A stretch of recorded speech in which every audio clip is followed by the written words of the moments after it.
Hello दोस्तों, मेरा नाम है हरीश। आप देख रहे हैं हैरी क्लासेस और आज हम पढ़ने वाले क्लास 10th की मैथमेटिक्स, जिसका फर्स्ट चैप्टर है वास्तविक संख्याएं, real numbers.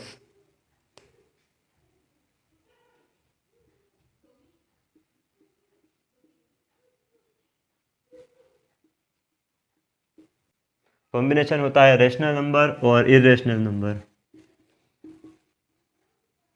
Rational plus irrational number, मतलब अगर हिंदी में बात करें तो होता है ये परिमेय संख्या और ये अपरिमेय संख्याओं का ग्रुप होता है।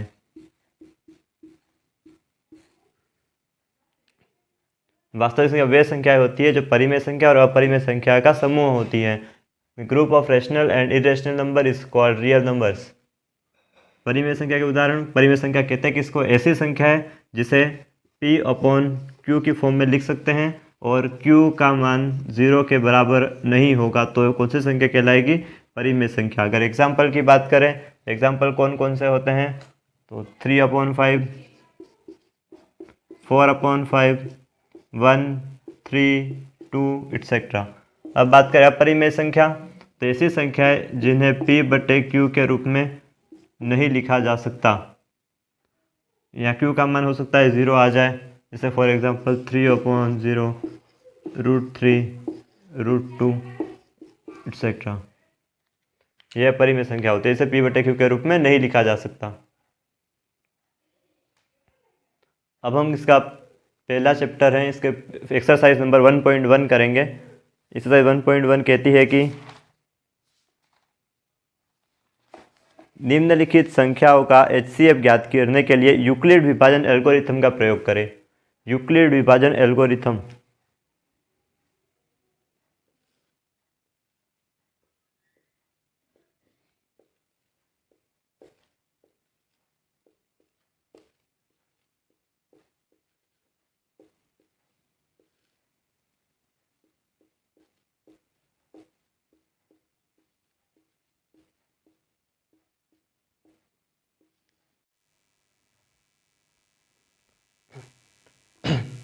हमें यूक्लिड विभाजन एल्गोरिथम की मदद से HCF फाइंड करना है। क्या फाइंड करना है? HCF।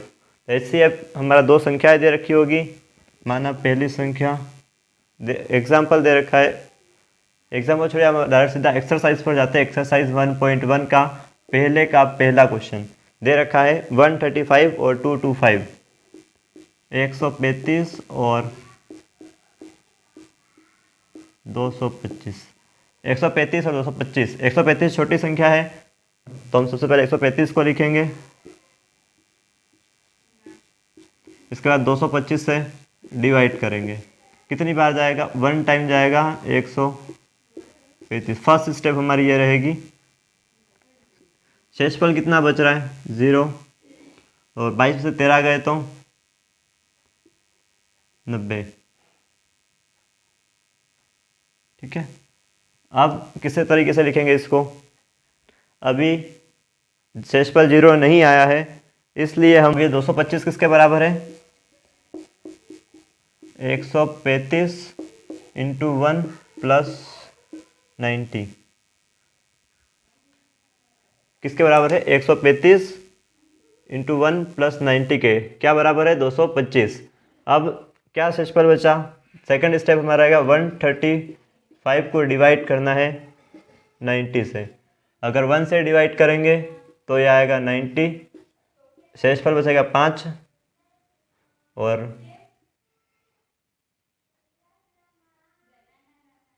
45 फिर शेषफल बच गया, मतलब 90 बराबर है, सॉरी 135 बराबर है 90 इंटू 1 प्लस 45। अब हमारी थर्ड स्टेप, ये फर्स्ट स्टेप थी, ये हमारी सेकंड स्टेप थी, और अब हमारी थर्ड स्टेप रहेगी 45 डिवाइडेड बाय 90। कितने टाइम्स जाएगा? 2 टाइम्स। कितना हो जाएगा? 0। अब हमारा शेषफल 0 आ गया है। हमने फर्स्ट में 135 को 225 से डिवाइड किया है तो हमारा शेषफल 90 आया, फिर 90 शेषफल आया, उसको 135 से डिवाइड किया है तो 45 शेषफल आया, और शेषफल 45 आया है, उसको हमने 90 से डिवाइड किया है तो हमारा 2 से भागफल आया, और जो लास्ट में जो बच गया वो हमारा हो जाएगा HCF। लास्ट वाला जो भागफल होगा जिससे पूरा पूरा भाग जा चुका है वो हमारा HCF हो जाएगा।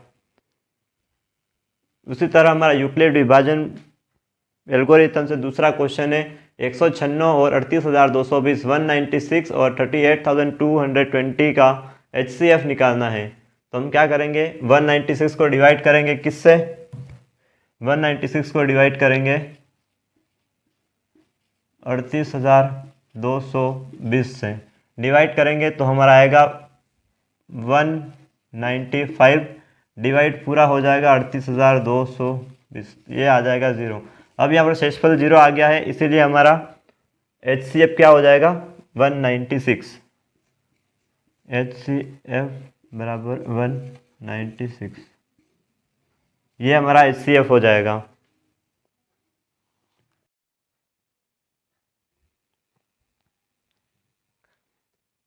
अब हमारा तीसरा क्वेश्चन यूक्लिड विभाजन एल्गोरिथम से HCF निकालने का हमारी बुक में दे रखा है 867 और 255। 867 और 255, इसका हमारा फर्स्ट मेथड हो जाएगा। फर्स्ट में हम करेंगे 255 को डिवाइड करेंगे 867 से, तो हमारा आंसर आएगा 255 को अगर डिवाइड करेंगे तो ये 3 टाइम्स जाएगा और 765 आंसर आएगा, मतलब कि 2 0 और 1 102। तो 867 बराबर है 255 इंटू 3 प्लस 102 के। हम सेकंड स्टेप में क्या करेंगे, ये जो 255 है उसको 102 से डिवाइड करेंगे। 102 से 255 को डिवाइड करेंगे तो ये 2 टाइम्स जाएगा और बचेगा 204, ये बच जाएगा 1 और 551। तो 255 बराबर है 102 इंटू 2 प्लस 51। अब थर्ड स्टेप हो जाएगी,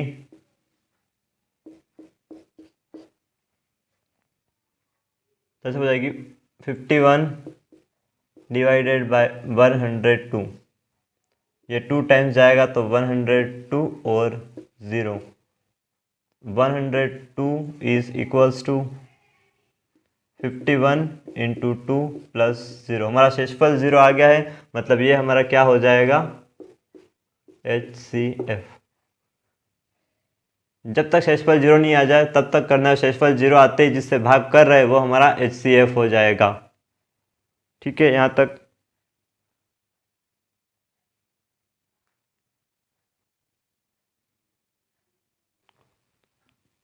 अब हम करने वाले हमारी NCERT किताब का थर्ड क्वेश्चन।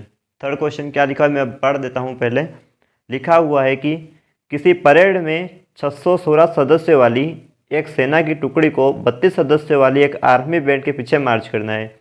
मतलब पहले 616 सदस्य हैं, उनको 32 सदस्य वाले सेना की टुकड़ी के पीछे मार्च करना है।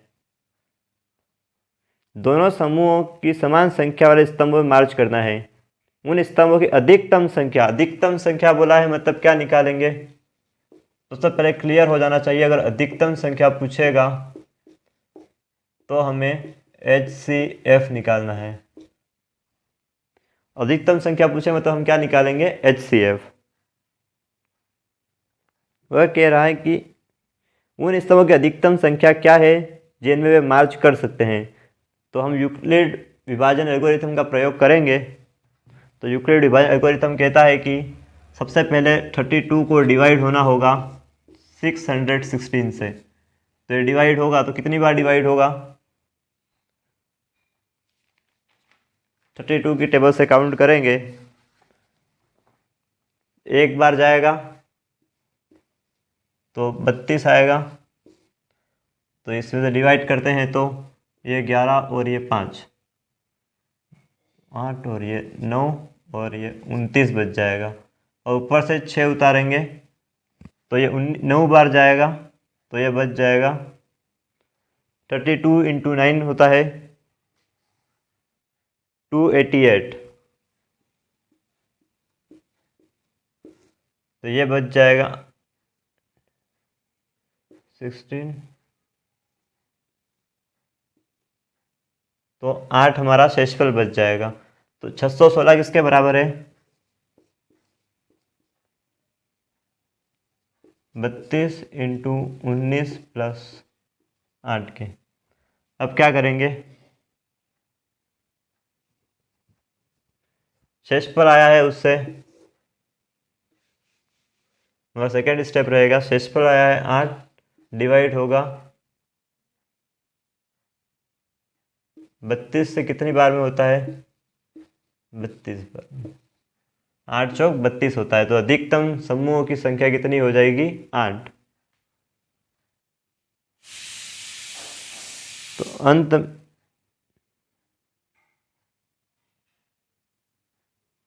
अब यहाँ पर हमारा शेषफल 0 आ गया है, और हमने पहले भी यूक्लिड विभाजन एल्गोरिथम का प्रयोग किया है। तो जो भी लास्ट में जहाँ शेषफल देता है उससे भाग करने वाली संख्या हमारा क्या हो जाती है? HCF।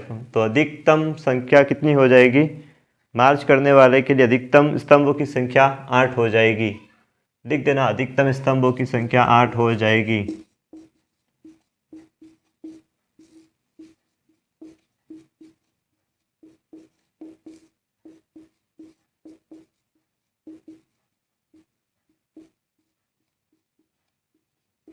अधिकतम स्तंभों की संख्या बराबर 8। ये मेरा तीसरा क्वेश्चन भी हो गया है 1.1 का। तो मैं उम्मीद करता हूँ आपको यहाँ तक समझ में आया होगा। फिर मिलेंगे अगली वीडियो में, तब तक के लिए चैनल को देखते रहिए, लाइक करिए, शेयर कीजिए और सब्सक्राइब कीजिए हमारे चैनल को इसी तरह की नई वीडियोस के लिए। Thank you.